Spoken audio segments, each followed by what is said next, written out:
Hello, Peaceful Profits Nation. Zach here with an exciting client spotlight interview for you today. Today, we're talking to our client, Ros Place, who is a mom, a wife. She's an author and a Guardian Angel Communicator, and she currently resides in Sheffield, South Yorkshire with her husband, Eddie, and their boys, Zed and Manny. Now, what she does here, folks, is she helps women uncover their strengths and develop their talents so that they can focus on their calling. And so, Ross, how are you doing today? I appreciate you being on the show. I'm great, thank you, Zach. Very happy to be here. Yeah, absolutely. Happy to kind of dive into it with you. So, you've been in the Peaceful Profits program for the past, goodness, I should say, maybe what, almost 8 months now, 8 or 9 months. Can you Mhm. tell me a little bit more about your recent win and some of the greatest successes that you have accomplished in that time frame? Yeah, I have been. I think it was November that I joined. Oh, I okay. was, I'd read the book. I was really excited having read the book, and I'd read the book many times, and I'd listened to the audiobook many times. And it was you I spoke to, wasn't it, Zach, when we had our lovely chat on the phone to find out whether it was going to be a good fit for me and a good fit for you. Hmm. And it has been amazing. It's been everything that I hoped it would be and more. In terms of wins, I came in to the program thinking that I was going to share one offer, and Right. I was really excited about the offer that I wanted to share. It was really heartfelt. I felt excited about it. I did lots of had chats and with the coaches inside of the group, and Hmm. I then presented it to my audience because a big part of what I've really benefited from in Peaceful Profits is that you test out your offer, and that's been priceless to me because in the Right. past I've been a very excited entrepreneur, somebody who has great ideas. Of course, they are because they're my ideas, and Sure. I go away behind the scenes and I do all this work and I create this fantastic thing. And then I present it to people and it sometimes resonates. And I've had success in the past, but it's always kind of fallen short. And part of it, I think, is because when you haven't tested out an offer, which I never had done before, you don't have complete confidence in it. And so you don't know whether Mhm. you should persist. You don't know whether you need to pivot and change things. So I came in with one offer, tested it out with my existing audience, and they loved the offer, but they didn't have the financial means. So Okay. I then had kind of like hit a hurdle, and I was like, right, these guys love this offer, but they don't have the financial means. What do I do? Do I persist with that? And I think you and I had a funny chat, through one of the Q&As, and I was like, it was actually grumpy daddy that wouldn't get his wallet out and pay for the program that his wife or partner and their child would really, benefit from. And Um, clarify with our audience real quick. What was your offer where you were running into that obstacle? so the offer was for mums to Okay. help their sons by revealing their strengths to them. I found that I've got two boys, and I found that them knowing their guardian angels and therefore them knowing their strengths Hmm. has been priceless. And for me to understand those as well, so that I can adapt the way that I parent them. When you know what their strengths are, when you understand their natural talents, Sure. you have a much more of an understanding of who they are other than what's just on the surface. So it was created for mums to understand their sons and to work with their sons to bring out their strengths. And it was called Sunshine. It even had a lovely name, SON Shine, Sunshine. Yeah. It's a good, Um, definitely a good play on words. Yeah. I've never had a name that good. And I bought the domain name and everything, and I was totally excited. And the mums were so in tears about it. They were so full of, they wanted it, they knew Hmm. it was needed. But the dads ultimately were the ones in this kind of demographic that were paying out for that offer, and it just wasn't hitting home. So I've had this in my business before where I've had a great offer, but there hasn't been the financial kind of like Right. They didn't have the ability means. to be able to invest. The scope of it probably wasn't there. Yeah. It it absolutely, it didn't. The person that was paying the money just did not. It wasn't a big enough pain point for the person that was paying the money, because ultimately dads are very often Hmm. still the ones that leave the house, and when the kids are young, the mum is very often the one that is left to deal with all of the issues and challenges. And of course, there are wonderful partnerships where all of that is shared. But what I found was that often where there were challenges, sometimes that dynamic was challenged in other ways. So anyhow, I was really upset about that. Because I was really personally invested in that. But I could have persisted with it, but I didn't. So I stepped back and then identified a new audience, which I knew had the financial means. And I just really, and they were really keen, but I just did not feel it. I just was not enthusiastic about the offer. And you know yourself, Zach, if you are doing something, you've got to care about what you're doing, and the work and effort that's required means that you've got to be able to give yourself fully to it. So I took another step back, and then I created an offer which is helping women to discover their unique strengths and reveal their natural talents so that they can uncover their true calling in life, so that they can do all the things that they've come here to do and be who they've come here to be, because so many women are so aware of their shortcomings, and it distracts them completely from what they are great at and what they do really, really well. And so the win was that once I'd identified this audience and tested it out, spoken to members of the group, spoken to the coaches in the group, got some great feedback. I then went through the process, which Peaceful Profits really guides you through in terms of having those discovery calls and chatting to people and just finding out how you can be helpful and what their issues are. And all of those scripts are just so amazing that just guide you through the process. And I really discovered so much through that. And I enrolled 9 wonderful women into the beta program, 9 for $999 into the beta program. Yeah, which was amazing. And it was easy once I was clear and confident and enthusiastic about what I wanted to do. And we're going through the beta program now. And I've just, I'm on the book writing stage now, and I've just completed a sales page for, so that I can be ready for welcoming others into Peaceful Purpose, as it is called. I love it. Love it.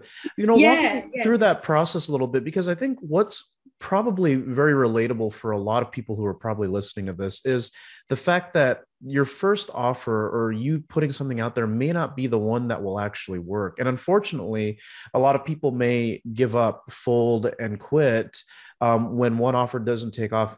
And I think what I noticed in your journey was when something didn't quite work, you quickly pivoted and then you tried something else. In other words, it wasn't really failure, it was just feedback. And that for a lot of people, I believe, is something that they need to hear, right? That maybe something that you are so on board with may not necessarily be what takes off. And so can you describe your experience and maybe, you know, how many times or how many tries it took before you found the right offer and you could match it up with the right audience in getting the results that you got? I mean, I think that is something that all is a symptom of being an entrepreneur.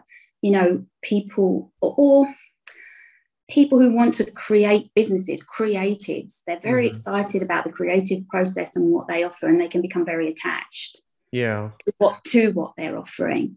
And they can take it very personally when something doesn't pan out the way that they expected it to. And it can be a reason to give up. It can be a reason to just, you know, decide to focus on something else. Or so, yeah, it's definitely something that I think a lot of people experience, particularly those who are creating their own businesses. Right. It took me 3 times. And the core of what I offered really didn't change too much. It was really who I was presenting it to and how I was presenting it and the language that I was using. Sure. So it's playing around with it. It's refining it. It's trying not to be attached. It's looking at what you have and looking at the pieces that work and not throwing the whole thing away, keeping the bits that you can work with and adjusting, pivoting.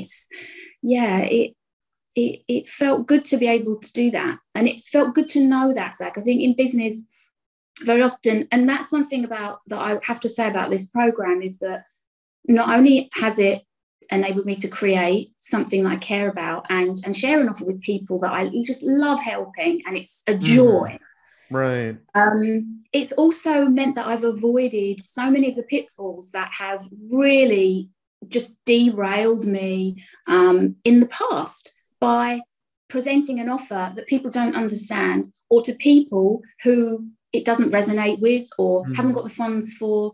It just really clarifies things for you. So I have saved years of time, buckets of blood, sweat and tears, and really thousands and thousands, quite sincerely, thousands and thousands of dollars on trying to make something work, which just was never going to work. But I wouldn't have known that.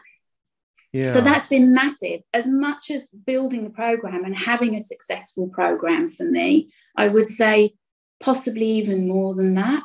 It's being able to, that I've been able to identify what wasn't working and very quickly let that go. Yeah. I believe that what you said right there is so incredibly helpful and true about, letting go and allowing the data or the feedback from the marketplace to determine your next course of action, not necessarily to swallow you up and spit you out and say that you can't do this, but to give you basically cues on where to turn next. It's almost like you're paddling a boat in a river, right? That's going downstream. And if it's not quite working, you're trying to paddle upstream, right? When in reality, you just need to course correct from time to time. And I think, that's what stood out to me about your journey was it didn't work the first time you went through. And I believe so many coaches and entrepreneurs need to hear that. They need to sometimes recognize, and I guess that's a good segue to my next question is, what is a good point to recognize you need to pivot? In other words, some people will spend years trying to fight and make an offer or a service work when it just doesn't quite work or it doesn't quite resonate with the marketplace.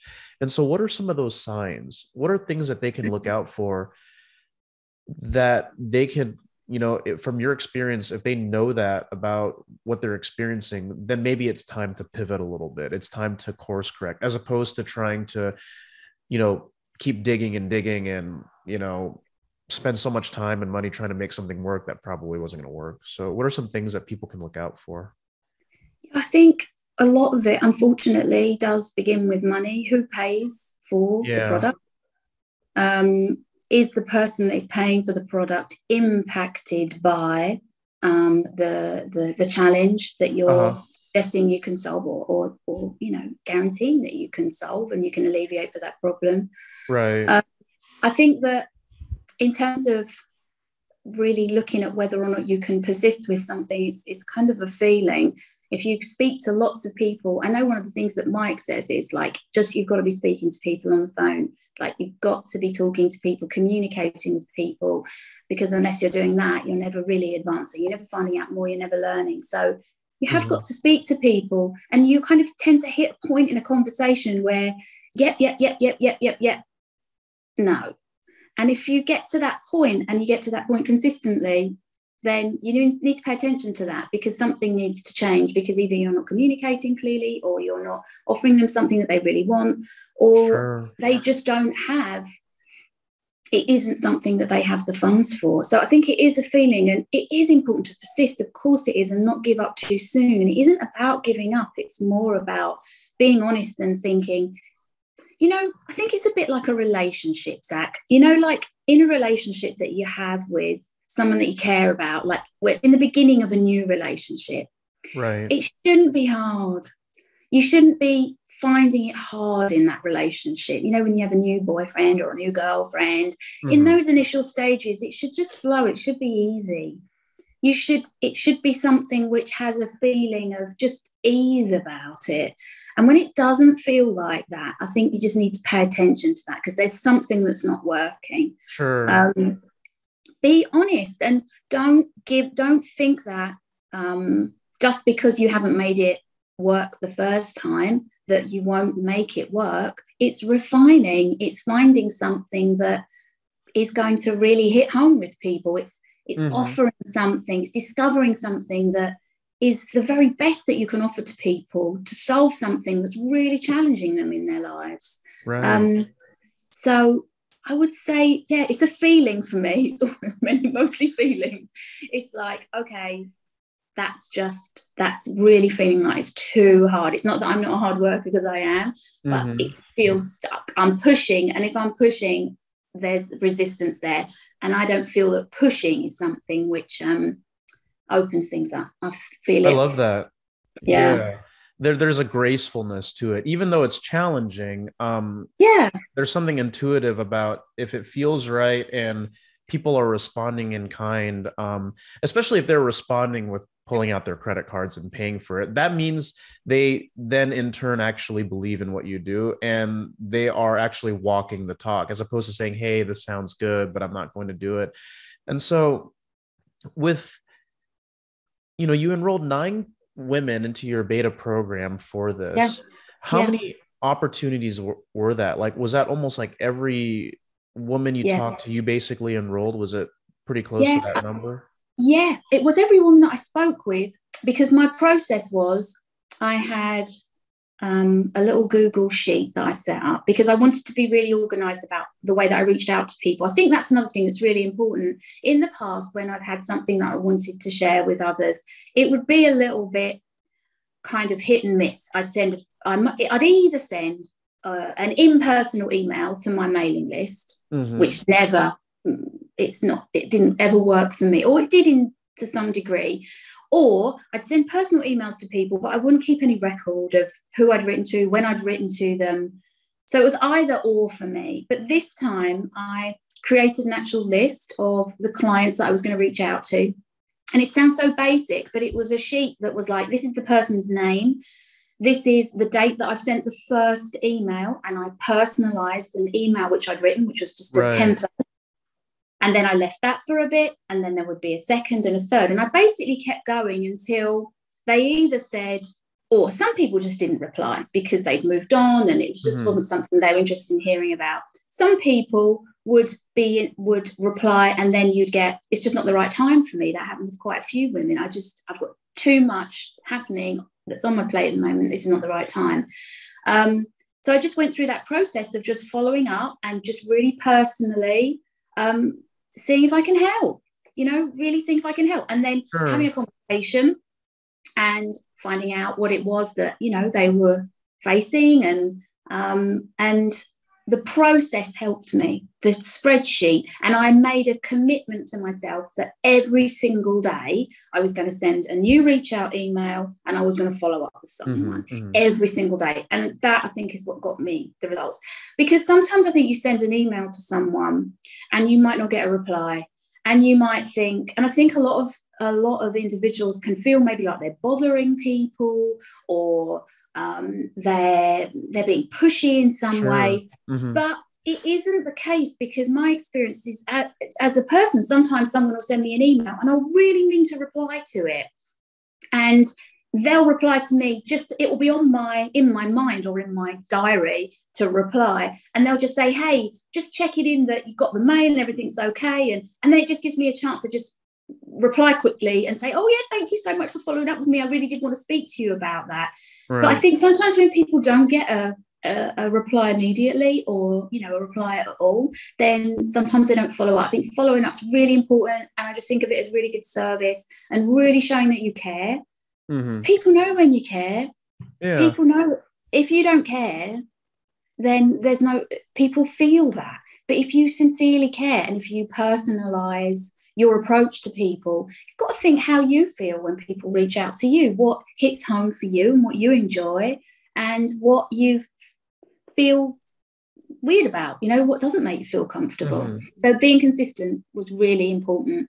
100%. So consistency, a personalized approach, not to mention Yeah. having the right offer to the right audience, created, it sounds like a sales process that sounded fairly effortless, because 9 people, right, into a beta program, I Yeah. believe most people, especially if it's a brand new offer, would consider that a success. And so, Yeah.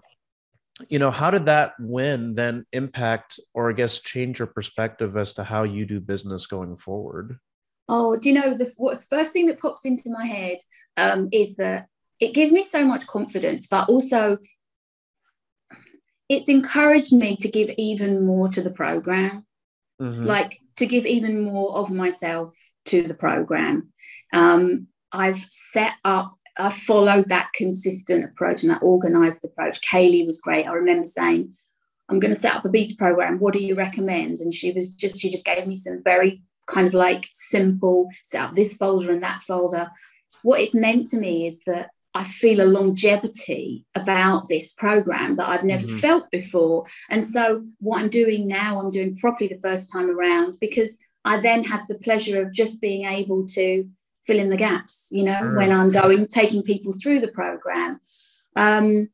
It's given me a successful business, and it means that I have the joy of being able to speak with people about what it is that I can do to help them and hear about all of their individual challenges, but have a consistent approach. And I've never really had that. I've had the work that I share with people to help them with their guardian angels, but once they had the information, that chance for them to be able to really apply those strengths to achieving a goal, to really understanding their true calling, to having a course of action, a process that they can follow. It's exciting to me. It feels, it's given me a successful business. I feel very secure in what I'm doing. It's really enjoyable. It's a nice feeling. It is. Right. You know, it wasn't always like process. that though, right? Because you had, like you said earlier, you had tried and pivoted and whatnot. And now it sounds like the next steps is scaling it, writing a book. And so I think you indicated that earlier on. Tell us a little bit more about that. Now that you have something that's validated, an offer that's viable, clearly a follow-up process and a sales process that works well with you, where you can be yourself, talk to people at that level. What are the next steps now? Tell us a little bit more about, this book that you're writing and what that means for some of the outcomes, in the near future. Yeah. So I've begun the outline for the book, which will introduce people to what it is that I do, help them to understand how they can discover their unique strengths. Right. The outline of the book is, it takes time, doesn't it? It takes a lot of time, but having that framework means that you can just go through the steps, and just like everything in the program, I don't mean to keep going on about the program, but it's all there. You just follow. You just, sometimes when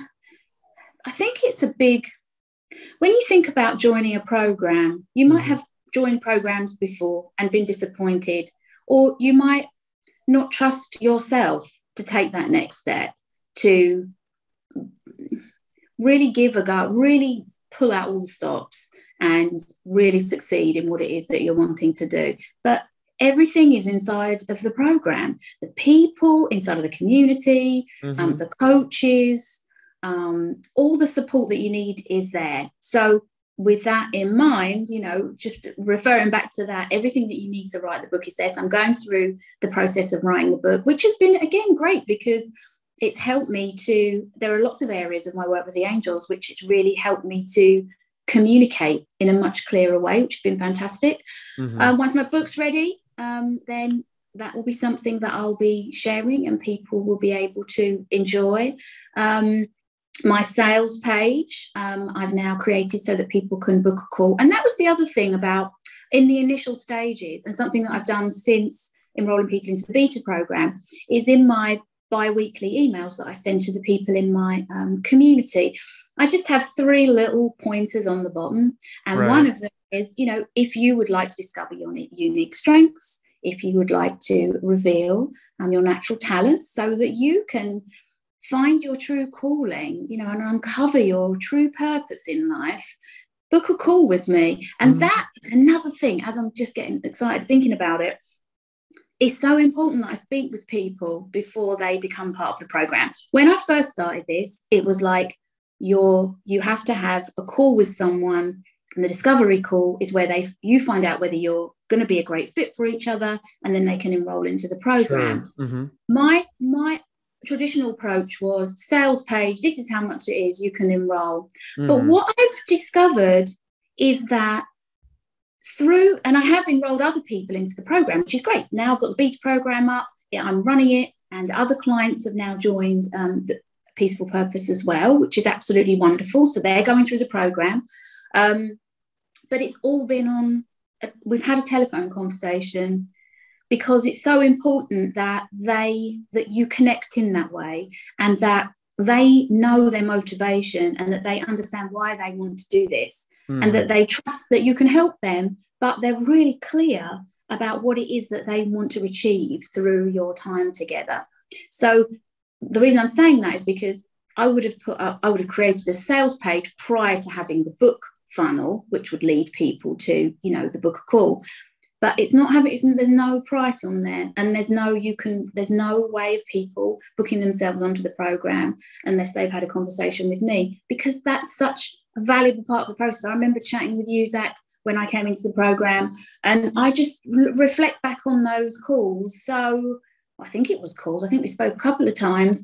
Right. So I just enjoyed connecting with you. I enjoyed the whole experience of our conversation, and how I felt about coming into the program on the energy of that, on the buzz of that, Right. And it wasn't that because you're a very calm person, and you're such a great listener, and you're so positive. It was just you helping me to work out whether this was something that I really wanted. So that's something I'd really recommend that people do, is don't be afraid. Talk to people on the phone. You don't have to have Zoom calls. I like my conversations to be on the phone. Just feels more relaxed. I don't know why, but I think people do. I think my clients like to talk on the phone, because you can have, you can be anywhere, and it's just more relaxed, isn't it? Having to have eye contact can be different. Sure. So get people on the phone, just talk to them. Don't be afraid. And when people understand that you really are interested in helping them, and that you really care, and that you've got something that you want to share with them that can really help them solve challenges that they're facing in their lives, it's just natural. It's just a nice thing to do, isn't it? Yeah, to talk to people. 100%. People want to be here. They want to be understood, and they want you to respond because you understand, not responding because, that's just the next question you have in your process. And I think I gathered that from you as well, especially when you're, doing this thing, which is ultimately empowering women and helping them to make decisions that are really ultimately going to be beneficial for them, right, in their best interest. And so, I think what's nice about this process is that it's not very cut and dry either. It's very circumstantial, case by case. And as long as people feel heard and understood, and they trust you, which happens through your book, through whatever it is you're offering out there in great detail, I think that's definitely the key. Now we're at really the favorite part of my favorite part of the client spotlight episodes. You're currently a client of ours, and you're getting your book dialed in now. It's just the next step in your business. Can you tell our audience, given everything that we've talked about here, and I know we covered quite a lot, what's the number one piece of advice you'd like to share to others who are also working through that process too, with offer creation, writing a book, listening to people and solving problems? I mean, what would you tell them? Well, I would tell them that you don't need to struggle doing it on your own, that there are people that are doing this all the time that can help you, that you can become part of a community of other people who are doing the same thing, that you really can become part of a program really sincerely that will help you, support you all the way, and you can trust yourself and you can trust them to deliver that to you. And I think that's the big thing. It's trust. It's trusting yourself. It's trusting that you'll be able to do it. It's trusting that the people that you're going to give your time to are there because they want to help you. So don't struggle on your own. There is a process. There is a multi-layered process, a cohesive framework that can really get you to where you want to be. I can't say enough Trust the about. process. That's wonderful advice. Yeah, I think that's great. The process, I like that because that means by default you're removing yourself, right? Getting out of your own head when it comes to the equation. And if you can just follow something that's objective, that works, that never changes, you're Mm-hmm. probably going to get those results. And so I think that's Mm. great. I really appreciate you, telling us a little bit about your story, but not just about the wins, but also the challenges. And I think that that's really going to be what people will resonate with the most. If there's somebody out there who is trying to get their offer dialed in and they're still banging their head against the wall as to why they're not converting, why they're not working, why it's not translating to people. Um, I think that was wonderful wisdom about pivoting, about letting the market give you feedback, your intuition as well. Sometimes, again, and I'll harp on this one more time, you can be so attached to an idea and love it so much that Oh that yes. it's back to that example you said about a relationship. It's almost like people who stay in abusive relationships. I know that's a little Mm. extreme, but they're like, well, I Mm. just love them so much. Yeah. And I'm not even happy. though, yeah, Mm. even though they're not contributing anything to the relationship, it's kind of like the same thing with the entrepreneur and the marketplace. If the market's not giving you anything Yeah. back, which is their time, attention, and ultimately their money, then Yeah. maybe it's best to move on to something that might click with them. And so that's Definitely. that's Yeah. excellent to hear, and I will take that to heart because I think that that's a good way to look at it. Yeah, go somewhere where you can be shown the love that you deserve, and Right. yeah, because they are Feel out there. valued. Yeah. You're just looking in the wrong place. You don't need to put up with an unhappy relationship of that kind, because you just don't. You can move on, and you can find people It's very who are. real, in the space that we're in, especially too. So lots of Mm, coaches, lots of business owners are definitely feeling that.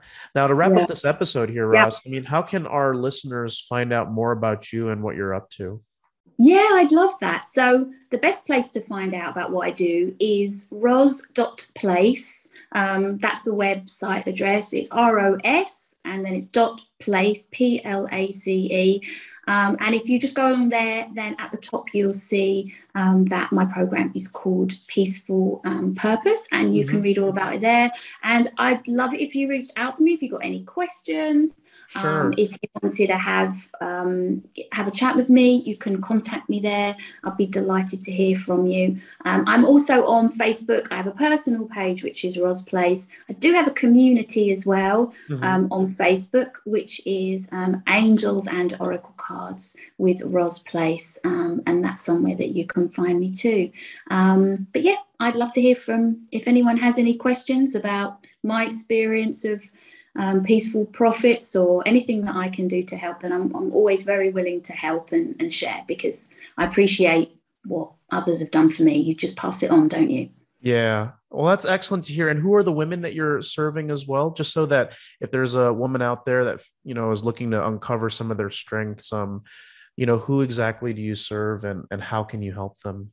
Yeah, it's a real range of women in the program. So we have, for example, we have a doctor who works in ICU, and she's writing a book about end of life, which she Okay. really cares about. We have an editor, someone who edits books. There's a wonderful woman who is transitioning from the corporate world into wanting to launch her own business as a homeopath. Mhm. We have others who are business orientated individuals who are coming out of one business and really wanting to discover why it is that they haven't got to where they want to get to. I think a common theme is women who feel that they're very just so aware of their shortcomings, they're so aware of their weaknesses, and they know that they should be more aware of what they're good at, but they just don't know what that is. And that's how I help. I can reveal that to you. Excellent. Wonderful. Well, folks, you heard it here. I mean, if you are one of those people that is looking for purpose and some more clarity, Ross can definitely help you with that. Again, she's a fantastic client of ours, but she's also wonderful in her own right with running her business. And so, don't hesitate to reach out to Ross at her website if you are looking for that type of guidance. Ross, I really appreciate your time and for being on the show. Yeah, thank you for being with us, and we will catch you all in the next one. It's my pleasure, Zach. Thank you. All right. Thanks, everyone.